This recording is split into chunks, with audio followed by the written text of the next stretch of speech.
दोस्तों, आज हम इस वीडियो में एमजीजीएस स्कूल में आने वाली महत्वपूर्ण योजनाओं के बारे में जानेंगे। इससे पहले हमने 15 योजनाएं करवा दी हैं और उनको अच्छे से आपने पढ़ लिया होगा।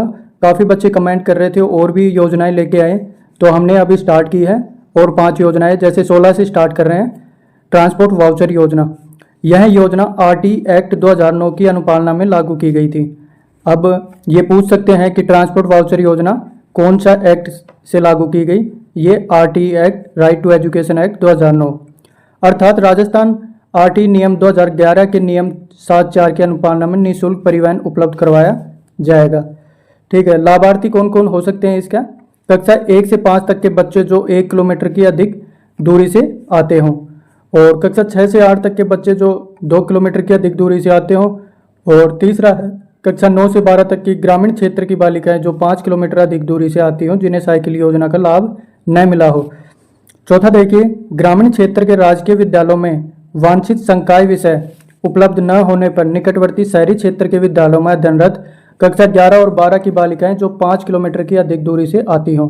अब देखिए, यहाँ पर एक टेबल से हमने बहुत ही अच्छे तरीके से समझाया है कि कौन सी कक्षा के कौन से बच्चों को कितने रुपए और कितनी दूरी पे अनुदान दिया जाएगा। यहाँ देखिए, 1 से 5 तक के कक्षा के बच्चों को राजकीय विद्यालय में उनका एडमिशन होना जरूरी है। 1 किलोमीटर से अधिक दूरी से अगर वो आता है तो श्रेणी में दोनों ही आएंगे, बालक और बालिका। दर प्रति उपस्थिति दिवस 10 रुपये पर डे के हिसाब से रहेंगे और अधिकतम राशि 3000 रुपये वार्षिक, यानी कि 3000 रुपये अधिकतम राशि रहेगी। और उसके बाद में देखिए, 6 से लेकर 8 तक राजकीय विद्यालय या मॉडल स्कूल भी यहाँ पर इंक्लूड कर लिया है। 2 किलोमीटर से अधिक दूरी होनी चाहिए बच्चे के घर की, और बालक व बालिका दोनों आएंगे। 15 रुपये प्रति दिवस और 3000 रुपये वार्षिक मिलेंगे। ठीक है, उसके बाद हम देखें तो 9 से 12 राजकीय विद्यालय व मॉडल स्कूल में पढ़ने वाला और 5 किलोमीटर अधिक दूरी से आने वाली ये केवल बालिकाएं हैं, यानी कि 1ली से 8वीं तक बालक बालिकाएं दोनों आएंगी, और 9वीं से 12वीं तक केवल बालिकाओं के लिए ये योजना है। तो बालिकाओं को प्रतिदिन 20 रुपये प्रति उपस्थिति के हिसाब से दी जाएगी और हर महीने 540 रुपये प्रति माह के हिसाब से।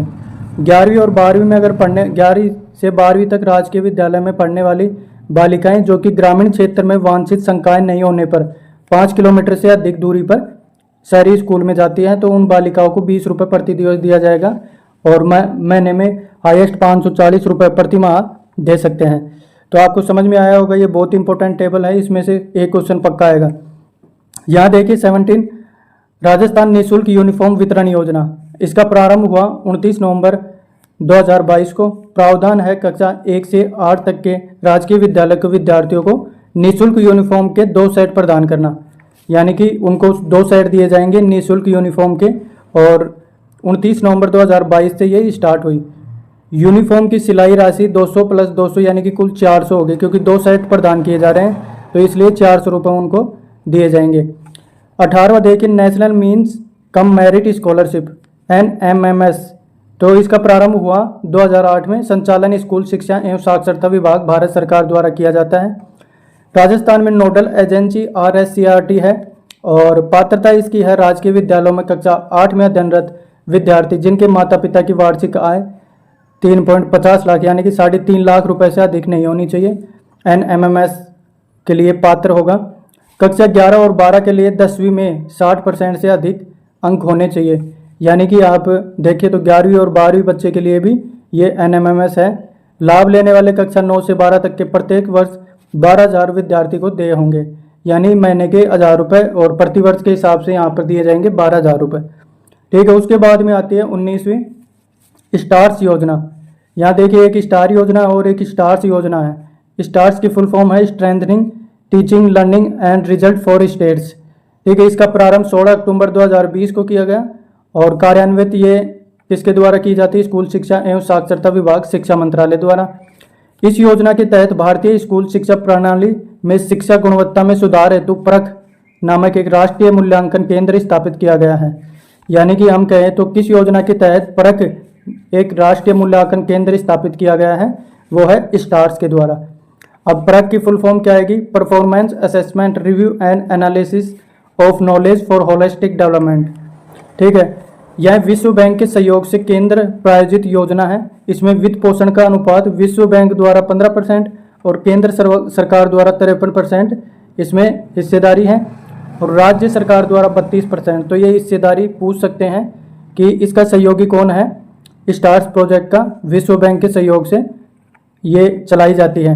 इसमें राज्यों का चयन परफॉर्मेंस ग्रेडिंग इंडेक्स में राज्यों के प्रदर्शन के आधार पर किया जाता है। इसमें राज्यों को 2 भागों में बांटा गया है। तो स्टार्स प्रोग्राम के अंदर हर एक राज्य को 2 भागों में बांटा गया है।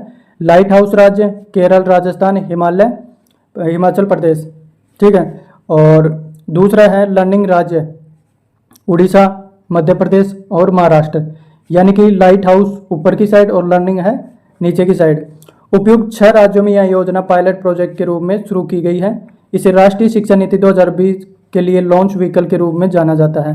यानी कि स्टार्स प्रोग्राम शिक्षा नीति 2020 के लॉन्च व्हीकल के रूप में किसे जाना जाता है? स्टार्स प्रोजेक्ट को। 20वीं देखिए मुख्यमंत्री राष्ट्रीय योजना।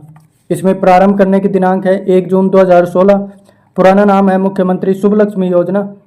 उद्देश्य इसका है राज्य में बालिका जन्म के प्रति सकारात्मक वातावरण तैयार करते हुए बालिका का समग्र विकास करना। यानी राजश्री में बालिका का विकास और उसके जन्म के प्रति सकारात्मक वातावरण तैयार करना। सेकंड देखिए बालिकाओं के लालन पालन, शिक्षण व स्वास्थ्य के मामले में होने वाली लिंग भेद को रोकना एवं बालिका का बेहतर शिक्षण व स्वास्थ्य सुनिश्चित करना। ये पॉइंट बना के पूछ सकते हैं इनमें से निम्न में से कौन सा नहीं है इस तरह से। तीसरा देखिए संस्थागत प्रसव को बढ़ावा देकर मातृ दर में कमी करना। फोर्थ है बालिका शिशु मृत्यु दर में कमी लाना एवं घटते बाल लिंगानुपात को सुधारना। पांचवा बालिका का विद्यालयों में नामांकन एवं ठहराव सुनिश्चित करना। और छठा पॉइंट है बालक को समाज में समानता का अधिकार दिलाना। ठीक है, इसके लाभ क्या होंगे? 1 जून 2016 या उसके बाद जन्म ले बालिका पात्र हैं इसमें। और यदि माता पिता की ऐसी बालिका की मृत्यु हो जाती है जिसे 1 या 2 किस्तों का लाभ दिया जा चुका है, तो ऐसे माता पिता की कुल जीवित संतानों में से मृत बालिका की संख्या कम हो जाएगी तथा ऐसे माता पिता की यदि एक बालिका और जन्म लेती है तो वह लाभ की पात्र होगी। तीसरी एवं पश्चातवर्ती किस्तों का लाभ अधिकतम 2 जीवित संतानों तक ही सीमित होगा। इस तरह से यह हो जाएगा। इसका प्रोत्साहन क्या होता है? जन्म से 12वीं तक पढ़ाई हेतु 50,000 रुपये अभिभावकों को स्वास्थ्य व देखभाल हेतु 6 किस्तों में दी जाएगी।